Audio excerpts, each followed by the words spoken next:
शर्त ये थी कि मेरी विक्रम से शादी होते ही आप मुझे मेरी माँ से मिलाएंगे।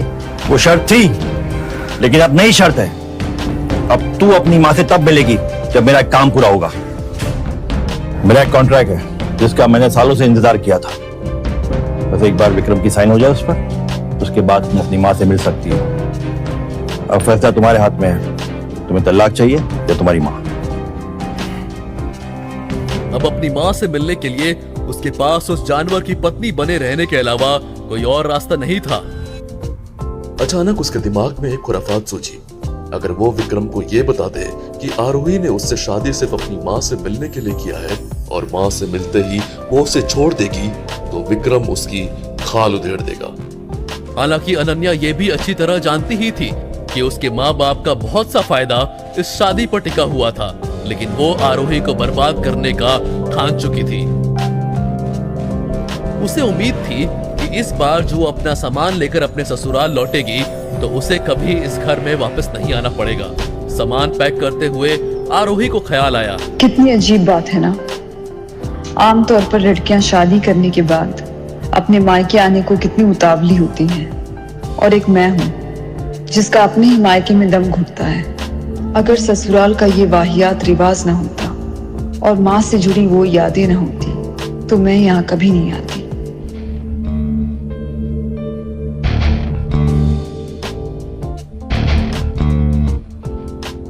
अरे अकेले अकेले पैकिंग कर रही हो, मैं कुछ मदद कर दूं क्या? राघव, तुम?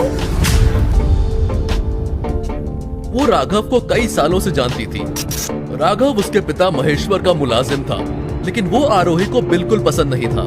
राघव की नजर ही कुछ ऐसी थी कि आरोही असहज महसूस करती थी। दरअसल राघव बहुत ही बड़ा नशेबाज और जुआरी था। एक बार जब नशे के लिए उसके पास पैसे नहीं थे तो उसने आरोही के घर से पैसे चोरी किए।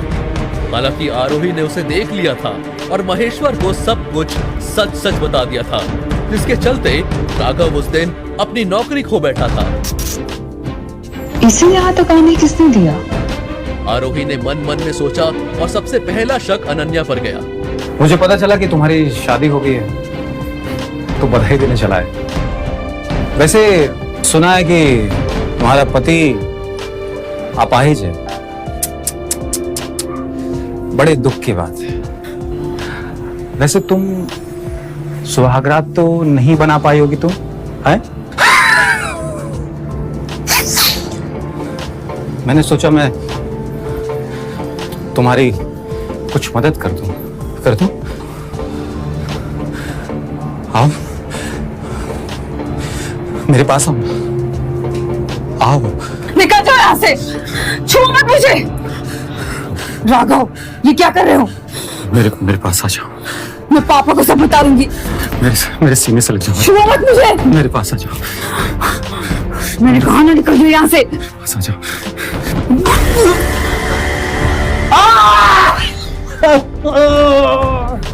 आरोही ने उसे दोनों पैरों के बीच एक जोरदार लात मारी थी। इस असहनीय दर्द से वो खड़ा नहीं रह सका, पर आरोही खुद पर गर्व महसूस कर रही थी, क्योंकि अभी 2 दिन पहले उसके साथ जो हुआ था वो दोबारा होने से पहले ही उसने उसे रोक दिया था। हालांकि ये गर्व तुरंत ही डर में बदल गया, क्योंकि राघव की तस्वीर सुनकर उसके 3 साथी कमरे में घुस आए। तेरी ये हिम्मत! छोड़ो मत उसको। छोड़ो मुझे। छोड़ दो उसे। वो और कोई नहीं पर खुद विक्रम था। उसकी व्हीलचेयर को एक बूढ़ा आदमी ढकेल रहा था।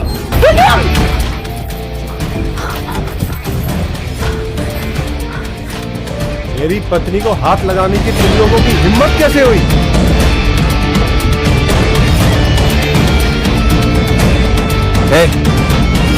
तुम लोग इन दोनों को निपटाओ और मैं अपनी आरोही को थोड़ा सा प्यार कर लेता हूं।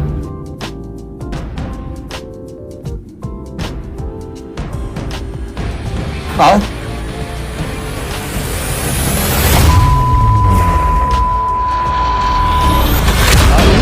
नहीं आया कि राघव और उसके आदमियों को अचानक क्या हुआ।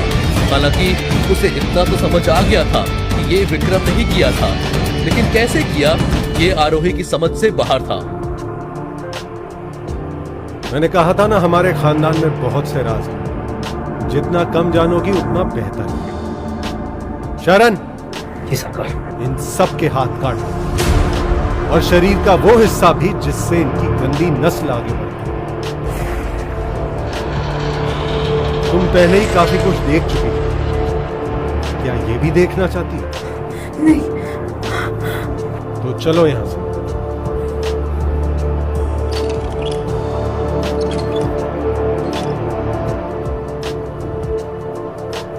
आज तक उसके लिए कभी किसी ने ऐसा कुछ नहीं किया था। आरोही के मन में विक्रम के लिए इज्जत बढ़ चुकी थी। Thank you. अगर आज आप नहीं आते तो पता नहीं क्या हो जाता।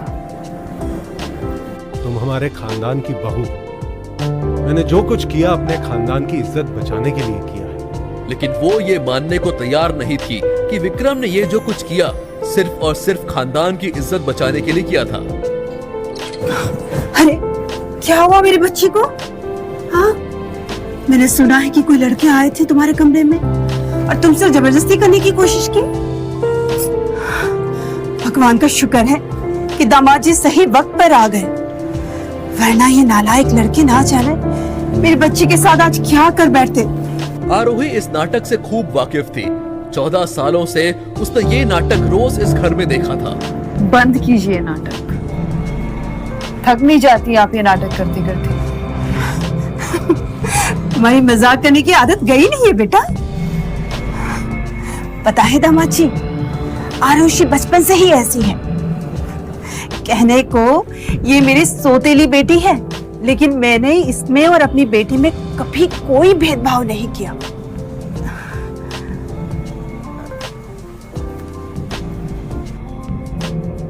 बल्कि इसे हमेशा ज्यादा प्यार दिया है और इसीलिए शायद ये ज्यादा बिगड़ गई है। वो चाहती तो अभी ही उसका पर्दाफाश कर सकती थी, लेकिन अपनी माँ के ख्याल ने उसे रोक दिया। आपने कभी फिल्मों में जाने का सोचा है? कैसी बातें करते हैं आप दामाद जी? मैं और फिल्में? आपको सोचना चाहिए, क्योंकि एक्टिंग तो आप बहुत बढ़िया करते हैं। यहाँ बेकार में ही आपका टैलेंट वेस्ट हो रहा है। अरे दामाद जी, आप कब आए? अभी कुछ देर पहले जब 4 लड़के आप ही के घर में आपकी बेटी के साथ जोर जबरदस्ती करने की कोशिश कर रहे थे। जी हाँ, मुझे पता चला अभी। फिर भी आप अपनी बेटी के कमरे में जाने के बजाय चहकते हुए मुझसे मिलने आए। शर्म नहीं आती आपको? उसे अपनी साइड लेते हुए देखकर आरोही की खुशी का कोई ठिकाना नहीं था। नहीं दामाद जी, आप गलत समझ रहे हैं। जिस घर में मेरी पत्नी की कोई इज्जत नहीं, मैं उस घर का दामाद नहीं हो सकता।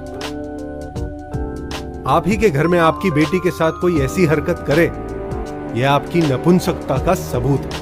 उसे ऐसा लग रहा था कि वो सब कुछ जो 14 सालों से वो अपने मन में दबाए बैठी थी, वो सब कुछ विक्रम कह रहा था। 24 घंटे हैं आपको।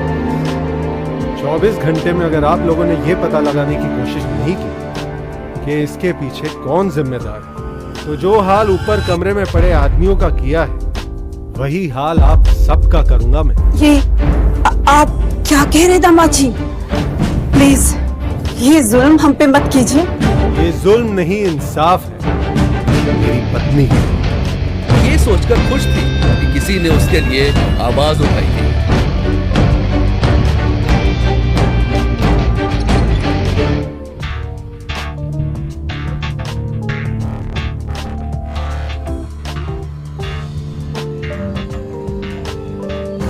कौन हो सकता है ये?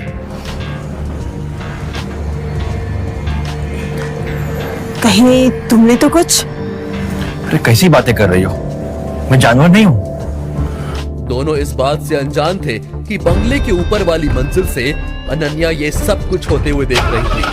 वो निराश भी थी और गुस्सा भी, क्योंकि वो फिर एक बार आरोही की जिंदगी बर्बाद करने में असफल हो गई। कुछ दिन पहले जो काम आरोही के बर्थडे की रात को अधूरा रह गया था, वो अब भी अधूरा ही था। दांत बीचती हुई अनन्या अंदर की ओर चली गई। क्यों कर रही थी अनन्या ये सब? क्या वो रायजादा खानदान की बहू बनना चाहती थी, या कुछ और था जो उसे चाहिए था? आखिर क्या राज था विक्रम का